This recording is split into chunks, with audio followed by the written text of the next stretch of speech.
주님께서 여러분과 함께 또한 사제의 영과 함께 루카가 전한 거룩한 복음입니다.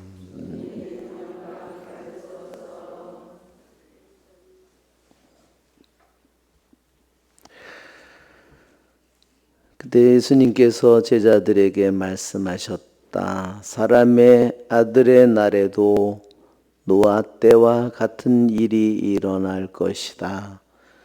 노아가 방주에 들어가는 날까지 사람들은 먹고 마시고 장가들고 시집가고 하였는데 홍수가 닥쳐 그들을 모두 멸망시켰다. 또한 롯데와 같은 일이 일어날 것이다. 사람들은 먹고 마시고 사고 팔고 심고 짓고 하였는데 롯이 소돔을 떠난 그날에 하늘에서 불과 유황이 쏟아져 그들을 모두 멸망시켰다. 사람의 아들이 나타나는 날에도 그와 똑같을 것이다. 그날 옥상에 있는 이는 세간이 집안에 있더라도 그것을 꺼내러 내려가지 말고 마찬가지로 들에 있는 이도 뒤로 돌아서지 마라. 너희는 롯의 아내를 기억하여라. 제 목숨을 보존하려고 애쓰는 사람은 목숨을 잃고 목숨을 잃는 사람은 목숨을 살릴 것이다. 내가 너희에게 말한다. 그날 밤에 두 사람이 한 침상에 있으면 하나는 데려가고 하나는 버려둘 것이다. 두 여자가 함께 맷돌질을 하고 있으면 하나는 데려가고 하나는 버려둘 것이다. 제자들이 예수님께 주님 어디에서 말입니까? 하고 묻자 예수님께서 그들에게 이르셨다. 시체가 있는 곳에 독수리들도 모여든다. 주님의 말씀입니다. 그리스도님 참여합니다. 앉으십시오.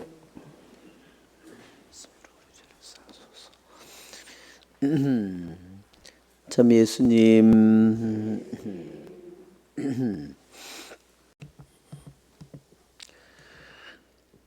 사람의 아들의 날에도 노아 때와 같은 일이 일어날 것이다. 또 롯데와 같은 일이 일어날 것이다.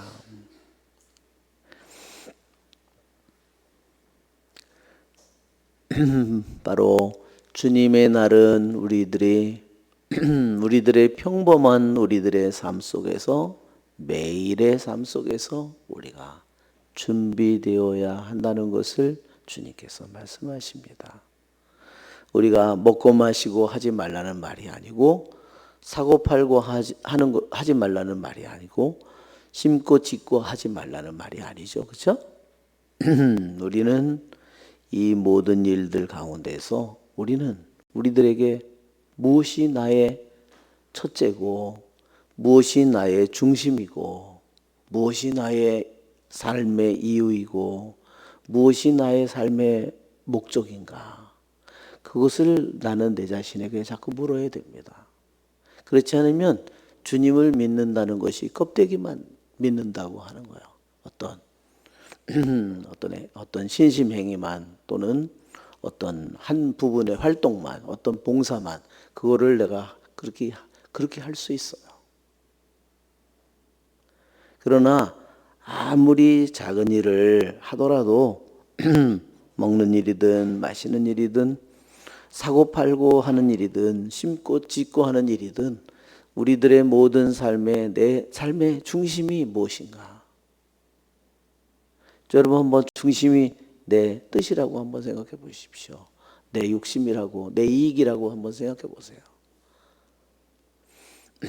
그러면 주님에게로 가는 길이 없습니다. 너는 많은 일들을 했지만 너는 그것을 무엇을 위해서 너는 했느냐? 진정으로 그것을 나를 위해서 한 것이냐? 나 때문에 한 것이냐? 너 자신을 위해서 한 것이냐? 그것을 우리 주님은 묻는 것입니다. 우리는 주님을 사랑한다고 할 때 주님은 나의 주인이죠. 나는 종이고 또한 주님이신 그분은 사랑이죠. 그런데 사랑이신 그분이 나의 삶의 이유이고 나의 목적이 아니면 그 사랑을 나는 이용하는 거예요. 너무 슬픈 사랑이에요. 너무 비참한 사랑이에요. 그것은 그분의 순수하고 진실한 사랑을 끊임없이 짓밟는 겁니다. 자기를 위해서 살면 그렇게 되는 거죠. 오늘 우리 독서의 우리 말씀에 사도 요한이 우리에게 말하는 것처럼 서로 사랑하라는 것이 그분의 계명이라고 했습니다. 바로 서로 사랑하는 것은 나의 뜻을 이루고 내 목적을 이루고 내 삶을 찾는 것이 아니라 내 뜻을 내려놓는 거죠. 내 뜻을 내려놓지 않는데 어떻게 사랑이 이루어지겠습니까? 한 인간을 사랑하는 일도 제대로 이루어지지 않습니다. 오늘 우리는 독서의 말씀에 시편의 기절을 우리가 들었습니다. 이것은 아주 유명한 시편이죠. 시편의 119편, 이 시편은 말하자면 이 우리나라 말로 하자면 기역, 니은, 디귿, 리을, 가나다라로 시편이 이루어진 겁니다.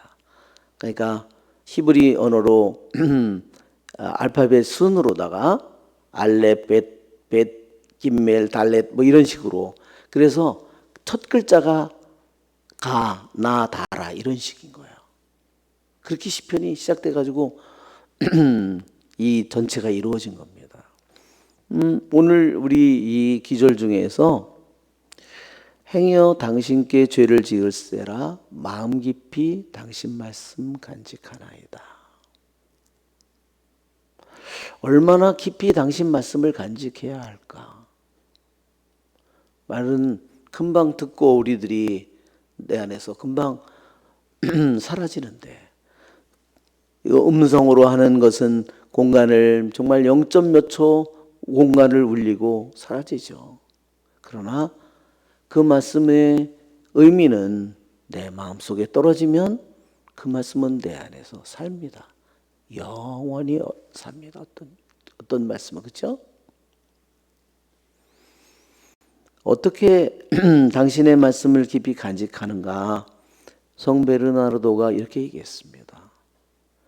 그 말씀이, 하느님의 말씀이 내 안에 들어와서, 내 머릿속에 들어와서, 내 지성 속에서 그것이 기억되고, 그렇죠? 그것이 내 안에 들어오긴 들어왔잖아요. 그 다음에 내 마음속 깊이 나의 정감이든, 정감이라는 것은 애정을 가리키는 거예요.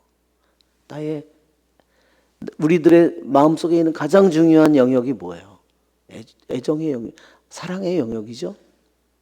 또는 느낌, 또는 이성, 이 모든 영역을 완전히 꿰뚫어야 된다는 거예요. 내 정말로 속에 있는 내가 제일 바라는 게 뭘까? 내가 하루에 사는데 내가 제일 뭐 때문에 슬퍼하고, 뭐 때문에 괴로워하고, 뭐 때문에 두려워하고, 그 내 안에 그게 있잖아요. 내 안에 그 모든 것들을 다 하느님의 말씀이 꿰뚫어야 된다는 거예요. 그러기 전까지는 하느님의 말씀이 쌍날칼인 하느님의 말씀이 나의 모든 것을 갈라놓고, 모든 것을 꿰찔러서, 모든 것을 수술칼처럼 하느님의 영원한 빛의 칼날이, 성령의 칼날이 내 영혼을 다 드러내야죠. 내 안에 있는 모든 허위와 거짓과 위선과, 하느님을 사랑한다고 하지만 나는 내 욕심만을, 내 뜻만을 찾는 거예요. 그런 내 자신을 드러내야만 그 말씀이 나를 이끌고 가는 거죠. 그것이 바로 주님의 말씀을, 그래서 우리들이 주님의 말씀을 간직한다, 깊이 간직한다. 우리들의 내 자신의 이성으로 도저히 알 수 없는 그런 모든 것까지 완전히 다 꿰찔르도록 깊숙이 내가 가지고 있는 모든, 내가 가지고 있는 사고방식, 그죠? 여러분, 사고방식 안 변하죠? 예. 행동방식 안 변하죠, 잘? 내가 어떤 사람에 대한 기억 안 변하죠? 누구는 좋아하고 누구는 싫어하고, 그죠? 네. 다 그 모든 것들을 낱낱이 다 드러내도록. 어째요? 그것들이 딱 짜여 있어서 그것이 나의 행동과 모든 것을 그렇게 내가 바꾸려고 해도 바꿔지지가 않는 거예요. 여러분, 우리 하느님의 말씀 속에 이 모든 우리를 구원하는 이 신비가, 능력이, 힘이 담겨 있습니다. 우리의 좋으신 주님을 찬미합시다. 성찬절례를 시작합니다. 봉헌성가 259번 부르겠습니다.